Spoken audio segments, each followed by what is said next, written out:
দৈনিক সমকালের প্রধান শিরোনাম, ঝুঁকিতে থাকা প্রার্থী ও ব্যক্তিরা পাচ্ছেন গানম্যান বডিগার্ড। এই খবরে বলা হচ্ছে, সংসদ নির্বাচনে সম্ভাব্য প্রার্থীর মধ্যে যারা নিরাপত্তা ঝুঁকিতে আছেন তাদেরকেই এসব দেওয়ার সিদ্ধান্ত নিয়েছে সরকার।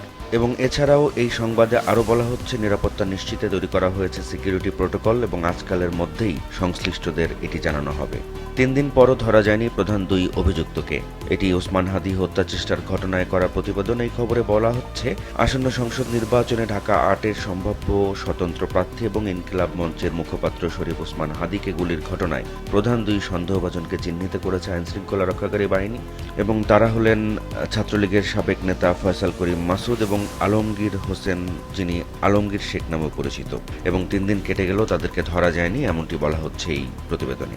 ঢাকায় ভারতের হাইকমিশনারকে তলব, এই শিরোনামে সমকাল যে খবরটি দিয়েছে তাতে বলা হচ্ছে, ভারত থেকে বাংলাদেশ বিরোধী কর্মকাণ্ড দ্রুত বন্ধ চায় ঢাকা। এবং এটি গতকাল ভারতীয় হাইকমিশনারকে তলব করে জানানো হয়েছে। সুপারিশ বাস্তবায়ন নিয়ে হতাশ সংস্কার কমিশনের সদস্যরা। এটি গতকাল এক আলোচনা সভা ছিল এবং সেখানে সংস্কার কমিশনের সদস্যরা এমন হতাশা জানিয়েছেন এবং তারা বলেছেন যে ভবিষ্যতে আর বাস্তবায়ন হবে কিনা তা নিয়েও যথেষ্ট সংশয় রয়েছে। নতুন বাংলাদেশ গড়ার অঙ্গীকার, সেটি গতকাল পালিত শহীদ বুদ্ধিজীবী দিবসের খবর। এই খবরে বলা হচ্ছে, মুক্তিযুদ্ধের চেতনা ও 24-এর গণ অভ্যুত্থানের আকাঙ্ক্ষাকে ধারণ করে উন্নত সমৃদ্ধ নতুন বাংলাদেশ গড়ে তোলার দৃঢ় অঙ্গীকারে গতকাল সারা দেশে শহীদ বুদ্ধিজীবী দিবস পালিত হয়েছে। সুদানে ড্রোন হামলায় 6 বাংলাদেশি শান্তিরক্ষী নিহত হয়েছেন এবং সেই খবরটি সমকাল যে শিরোনামে দিয়েছে, বাবা মাসুদ একবার মা বলে ডাক। এই খবরে আরও জানানো হয়েছে, আহত 8 জনের 1 জন নিবিড় পর্যবেক্ষণে এবং বাকিরা শঙ্কামুক্ত আছেন। এর পাশাপাশি সমকাল এ সংক্রান্ত আরও একটি খবর ছাপিয়েছে, শিরোনাম, হামলার নেপথ্যে কারা। এটি বিবিসির এক অনুসন্ধানের বরাত দিয়ে করা প্রতিবেদন। সমকালের প্রথম পাতার আরেকটি খবর, রাজাকার হিসেবে আঁকা ছবি মুছে দিল ঢাবি প্রশাসন। এই খবরে বলা হচ্ছে যে জগন্নাথ হলে আঁকা যুদ্ধাপরাধে দণ্ডিত গোলাম আজম, মতিউর রহমান নিজামী ও কাদের মোল্লার ছবি যা আঁকা হয়েছিল সেটি মুছে দেওয়া হয়েছে। এই প্রতিবেদনে আরও একটি খবর দিচ্ছে সমকাল, পাবনায় শিবির নেতার বক্তব্যে ছাত্রদলের প্রতিবাদ, হট্টগোল। সমকালের শেষ পাতার খবর, সবচেয়ে বেশি কাটছাট হচ্ছে স্বাস্থ্য খাতের বরাদ্দে। এটি সংশোধিত এডিপি নিয়ে সমকালের প্রতিবেদন। এই খবরে বলা হচ্ছে, 12,889 কোটি টাকা থেকে কমে দাঁড়াচ্ছে মাত্র 4,733 কোটি টাকায়। এবং চলতি অর্থ বছরের 5 মাসে স্বাস্থ্য খাতে এডিপির বাস্তবায়ন হয়েছে মাত্র 1%। দৈনিক প্রথম আলোর প্রধান শিরোনাম, ছক কষা হচ্ছিল কয়েক মাস ধরে। এটি হাদি হত্যা চেষ্টায় প্রথম আলোর প্রতিবেদন। এই খবরে বলা হচ্ছে, ঘটনার 12 ঘন্টার মধ্যে শুটার সহ 2 জন ভারতে পালিয়ে যেতে পারেন বলে ধারণা আইন শৃঙ্খলা রক্ষাকারী বাহিনীর। ওসমান হাদিকে এয়ার অ্যাম্বুলেন্সে সিঙ্গাপুর নেওয়া হবে আজ। এটি গতকাল প্রধান উপদেষ্টার যে ফেসবুক পেজ সেখান থেকে জানানো হয়েছে। সেই খবরটি দিচ্ছে প্রথম আলো। এর পাশাপাশি প্রথম আলো আরেকটি খবর দিচ্ছে, ভারত থেকে বাংলাদেশ বিরোধী কর্মকাণ্ড দ্রুত বন্ধ চায় ঢাকা। এটি গতকাল ভারতীয় হাইকমিশনারকে ডেকে পররাষ্ট্র মন্ত্রণালয় জানিয়েছে। এর পাশাপাশি এই সংবাদেই ভারতের প্রতিক্রিয়াও ছাপানো হয়েছে এবং তাতে বলা হচ্ছে, বাংলাদেশ বিরোধী কাজে ভূখণ্ড ব্যবহার করতে দেওয়া হয় না। প্রথম আলোর অন্য আরেকটি খবর, মুক্তিযুদ্ধকে ধারণ করে দেশ গড়ার প্রত্যয়। গতকাল বাংলাদেশে শহীদ বুদ্ধিজীবী দিবস পালিত হয়েছে, সেটি নিয়েই খবর এটি। এই খবরের সাথে বড় করে একটি ছবি ছাপানো হয়েছে। তাতে দেখা যাচ্ছে যে রায়ের বাজার বৌদ্ধভূমি স্মৃতিসৌধে অনেক মানুষ শ্রদ্ধা জানাতে যাচ্ছেন। এই সংবাদের সাথে একটি ছবিও ছাপানো হয়েছে বড় করে। তাতে দেখা যাচ্ছে যে শহীদ বুদ্ধিজীবী দিবসের সকালে রায়েরবাজার বৌদ্ধভূমি স্মৃতিসৌধে একটি স্কুলের শিক্ষার্থীরা শ্রদ্ধা জানাতে যাচ্ছেন। 6 শান্তিরক্ষীর পরিবারে আহাজারি, এই শিরোনামের প্রথম আলো যে খবরটি দিয়েছে সেটি সুদানে সন্ত্রাসী হামলায় নিহত শান্তিরক্ষীদের বিষয়ে। এই খবরে বলা হচ্ছে, স্বজনেরা এমন মৃত্যু মেনে নিতে পারছেন না।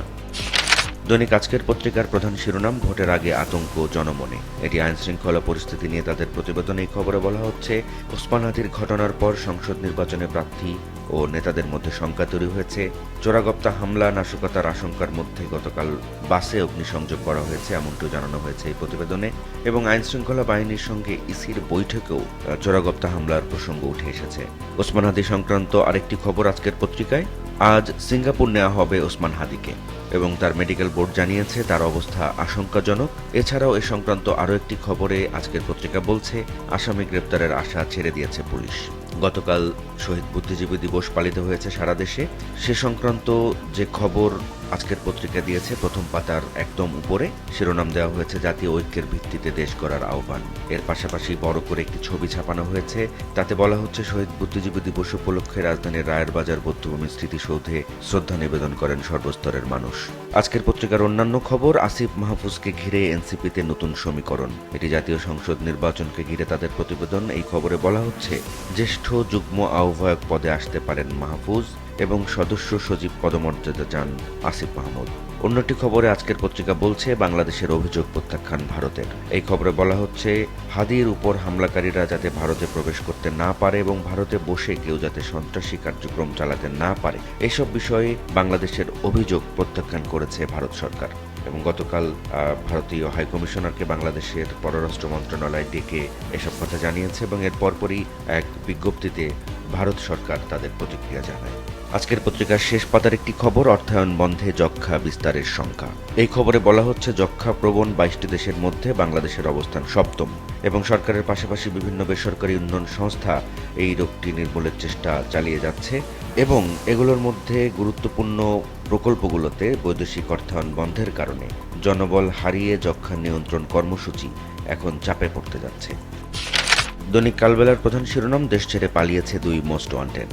এই খবরে কালবেলা বলছে নিবিড় নজরদারিতে থাকার তথ্য জানানোর পরও আইন শৃঙ্খলা রক্ষাকারী বাহিনীর সদস্যদের চোখে যেন ধুলা দিয়ে দেশ ছেড়ে পালিয়েছে হাদির উপর হামলাকারী 2 সন্দেহভাজন। বিএনপি 3 বিষয়ে মহাব্যস্ত। এই শিরোনামে কালবেলা একটি প্রতিবেদন ছাপিয়েছে, তাতে বলা হচ্ছে বিএনপি চেয়ারপারসন খালেদা জিয়ার অসুস্থতা ও চিকিৎসা, ভারপ্রাপ্ত চেয়ারম্যান তারেক রহমানের দেশে ফেরা নির্বিঘ্ন করা এবং আসন্ন ত্রয়োদশ নির্বাচনে বিজয় অর্জন, এই 3টি বিষয় নিয়েই এখন বিএনপি ব্যস্ত আছে। তারেক রহমানের দেশে ফেরা নিয়ে আরেকটি প্রতিবেদন কালবেলা ছাপিয়েছে। এর পাশাপাশি শিরোনাম, এসএসএফ চেয়ে শিগগিরই সরকারকে চিঠি দেবে বিএনপি। নিরাপত্তার জন্য কি করতে হবে দলগুলোকে জানাবে সরকার। এই খবরে কালবেলা বলছে চোরাগপ্তা হামলা ঠেকাতে সতর্ক থাকার কথা বলা হচ্ছে এবং হাদির উপর হামলার ঘটনায় এখন অন্যান্য রাজনৈতিক নেতাদের উপর হামলা আসতে পারে এমন আশঙ্কায় দলগুলোকে নিরাপত্তা প্রোটোকল সরবরাহ করার কথা জানিয়েছে প্রধান উপদেষ্টার দপ্তর। কালবেলা অন্য আরেকটি খবরে জানাচ্ছে ঢাকায় ভারতীয় হাইকমিশনার প্রণয় ভার্মাকে তলব করে ফের উদ্বেগ প্রকাশ করেছে পররাষ্ট্র মন্ত্রণালয়, তবে এসব অভিযোগ অস্বীকার করেছে দিল্লি। আনিস আলমগীরকে ডেকে নেওয়া হলো ডিবি কার্যালয়ে। এই শিরোনামে কালবেলা এক কলামের যে সংবাদটি ছাপিয়েছে তাতে বলা হচ্ছে জিজ্ঞাসাবাদের জন্য তাকে ডেকে নেওয়া হয়েছে। সুদানে সন্ত্রাসী হামলায় 6 জন বাংলাদেশি শান্তিরক্ষী নিহত হয়েছেন, সে সংক্রান্ত যে খবরটি কালবেলা দিচ্ছে তাতে শিরোনাম দেওয়া হয়েছে 10 মিনিটের ড্রোন তাণ্ডবে নিভে গেল 6 শান্তিরক্ষীর প্রাণ। দৈনিক দেশ রূপান্তরের প্রধান শিরোনাম, কাছে দেশ কাছে পরিবার। এটি সুদানের ড্রোন হামলায় নিহত বাংলাদেশি 6 সৈনিকের বিষয়ে দেশ রূপান্তরের প্রতিবেদন। এই খবরে বলা হচ্ছে তাদের পরিচয় মিলেছে এবং এই ঘটনায় জাতিসংঘের মহাসচিব নিন্দা জানিয়েছেন এবং তাদের জন্য পরিবারের পাশাপাশি দেশের মানুষও কাঁদছে। প্রথম পাতা দেশ রূপান্তর লাল কালিতে একটি বড় করে প্রতিবেদন ছাপিয়েছে। শিরোনাম দেওয়া হয়েছে জীবন দিয়েও মুক্তিযোদ্ধা হতে পারেননি 11 ক্লিনার। এই খবরে দেশ রূপান্তর বলছে মুক্তিবাহিনীকে সহযোগিতা এবং গুপ্তচর বৃত্তির অভিযোগে 1971 সালের 22 নভেম্বর ঘর থেকে তুলে নিয়ে 11 জনকে হত্যা করে পাকিস্তানি হানাদার বাহিনী এবং মহান মুক্তিযুদ্ধে জীবন উৎসর্গকারী এই 11 জন পরিচ্ছন্নতা কর্মীকে আজও স্বীকৃতি দেয়নি রাষ্ট্র। দেশ রূপান্তরের প্রথম পাতার ডান দিকের কোনায় যে সংবাদটি, সেটি গতকাল শহীদ বুদ্ধিজীবী দিবস পালিত হয়েছে সে সংক্রান্ত। শিরোনাম দেওয়া হয়েছে শ্রদ্ধায় স্মরণ জাতির শ্রেষ্ঠ সন্তানদের। দেশ রূপান্তরের অন্য খবর, গুলির 12 ঘণ্টা পর দেশ ত্যাগ। এটি হাদিকে হত্যা চেষ্টার যে ঘটনা সে সংক্রান্ত প্রতিবেদন। এই খবরে বলা হচ্ছে গুলি চলে দুপুর 2:25 এবং তারা সীমান্তে পৌঁছিয়েছে রাত 3টায়। দেশ রূপান্তর এই প্রতিবেদনে দাবি করছে হাদিকে হত্যা চেষ্টার সঙ্গে যারা জড়িত ছিল তারা দেশ ত্যাগ করেছেন। নির্বাচন বানচালের তৎপরতা বন্ধে দিল্লির সহায়তা চায় ঢাকা। দেশ রূপান্তর এই খবরে বলছে হাইকমিশনারকে তলব করে পররাষ্ট্র মন্ত্রণালয় এমন কথা জানিয়েছে। তার পাশাপাশি হাইকমিশনারের কাছে যেসব অভিযোগ জানানো হয়েছে সেসব অভিযোগ ভারত প্রত্যাখ্যান করেছে, এমনটিও বলছে দেশ রূপান্তরের এই প্রতিবেদন। দৈনিক যুগান্তরের প্রধান শিরোনাম, 70 ভাগই জামিনে মুক্ত। এই খবরে বলা হচ্ছে জুলাই আন্দোলনে ছাত্র জনতার উপর নিষ্ঠুর হামলা, নির্যাতন ও হত্যার অভিযোগে মামলায় গ্রেপ্তারদের অধিকাংশই জামিনে বেরিয়ে গেছেন। যুগান্তরের দ্বিতীয় শিরোনাম, মোটরসাইকেলের মালিকসহ গ্রেপ্তার 6, ভারতে পালানোর গুঞ্জন ফয়সাল ও আলমগীরের।